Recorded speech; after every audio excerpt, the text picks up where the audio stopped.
Well, hello. You know, I was just admiring my shoes, and I was thinking I wish they would teach me how to dance better, like Rhythm Shoes by SolidPixels. With an added GPS, it could not only guide your way on the dance floor, but navigate you through the city in a way that could be interactive and superimposed with augmented reality.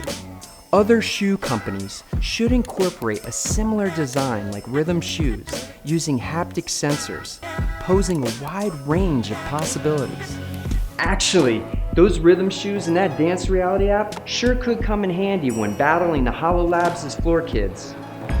It's a game I'm truly enjoying, with hand-drawn graphics by Jonathan Ng and music by Kid Koala, creator of Nymphonia Must Fall. I got a chance to see his comic book come to life at one of UCLA's happenings at Royce Hall. Sadly, I got nothing on those kids, unless I battle them in AR. Wearing a suit like the Panasonic and P.I.C.S collaboration, Exisdance, involving live stage projection mapping. Soon, people will be able to hot step through the city with Hotstepper by Nexus Studios, or project their visions with Arround by Dift, socializing, recording dances, battling others in dance-offs.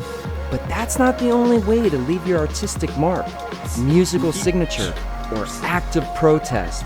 Tag the world with Superpaint by Pop Sugar, who in the future should develop a compatible phone adapter with haptic feedback to update the classic Wii spray.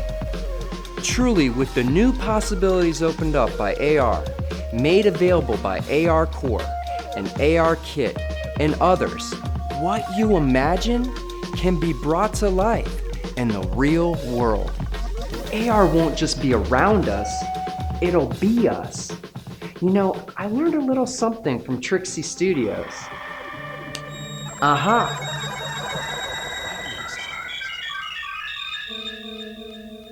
Come to the other side and feel what I feel.